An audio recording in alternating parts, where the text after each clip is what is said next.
For the seventh night in a row, more than 100,000 people still can't drink their tap water. Hundreds of thousands of citizens in West Virginia are heading into this weekend dealing with a major water emergency. The water supply for hundreds of thousands became tainted. The leak happened just about a mile north of the state's largest water treatment plant. The chemical flowed into the Elk River, contaminating West Virginia's water supply. It continued rushing toward the Ohio River, traveling more than 250 miles to Cincinnati. Tonight, it's closing in on Louisville, Kentucky. 4-methylcyclohexane methanol, a chemical that's used in coal processing. As far as what I understand, if it would have been inspected, I guess 23, 26 years it hasn't been inspected, so.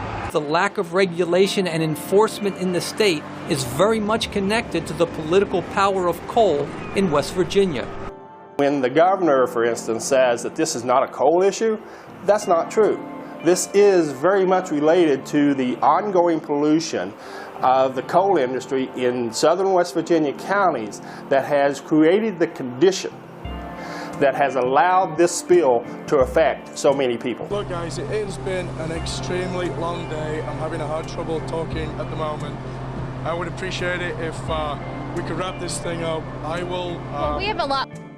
This came from the governor's office and it is a do not use order. Which is different than a boil water advisory, which is, I think, what a lot of people maybe wondered at first. Is this just a boil water advisory? We get those all the time. And it quickly became clear this was not a boil water advisory. This was something much more serious. We take water for granted. We're rarely under water stress in terms of water quantity stress. We just have so much water, and that water has a dilution value to it, so it dilutes our pollution. But what we saw from that chemical spill is that when we don't have water, it creates a serious, serious situation, and not one that's just, oh, environmentalists care about it. Everybody cares about it. Citizens care about it. Businesses care about it. It's wildly important to us, and we see it when we realize it when it's gone. I think a better solution for our public officials would be to have more finite contingencies in place for an event of that magnitude, that we're not trying to figure out logistics from scratch. I think it's going to be in the back of everyone's mind for a long time. Restaurants had signs up, no water, bottled water only. And then once the water was turned back on in communities, there were a lot of restaurants and other public establishments that would have a sign saying, we want you to know we're using the water. West Virginia didn't say anything about these tanks and the condition that they may be in. Immediately available supplies, but was mixed. I've never, ever seen the community of West Virginia come together in a way that people did during the water crisis. I feel, one of my favorite things that I saw in that time was going down Quarrier Street, and there was a guy and his wife. And one of my favorite things that I saw in that time was going down Quarrier Street, and there was a guy and his wife, and they looked like they might have been late 50s, early 60s, who had loaded up the back of their truck with cases of water from Walmart, and they were going down the road handing them out to people. And it turned out that they were from Braxton County, and they had heard about the problem and they just wanted to come and help. And their charm was everything you would expect from a West Virginian. It was kind of this expectation. We saw someone ask them why they were handing out the water, and the guy looked at him and said, "Well, hadn't you heard? It's emergency." And I just felt like that was a very, small town, well, not small town. I felt like that was a very community-oriented thing for people who were not even a part of Charleston to be participating in.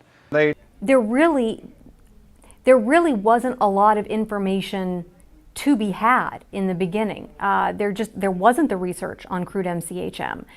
And we didn't know what the protocols and procedures were for shutting down a water plant of the size of West Virginia American Water's facility near Charleston along the Elk River. So there are a lot of air quality sensors, and these are networked together and are used every day by non-scientists.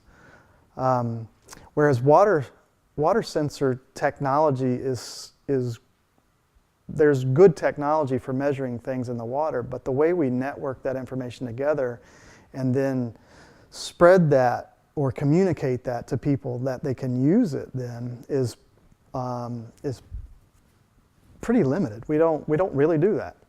And it's surprising, again, going back to how valuable water is to us. As far as being completely preventable, could it have been? Yes, absolutely. Did the people across the board who had access to the tools and the systems designed to prevent it act? No, I don't think they did.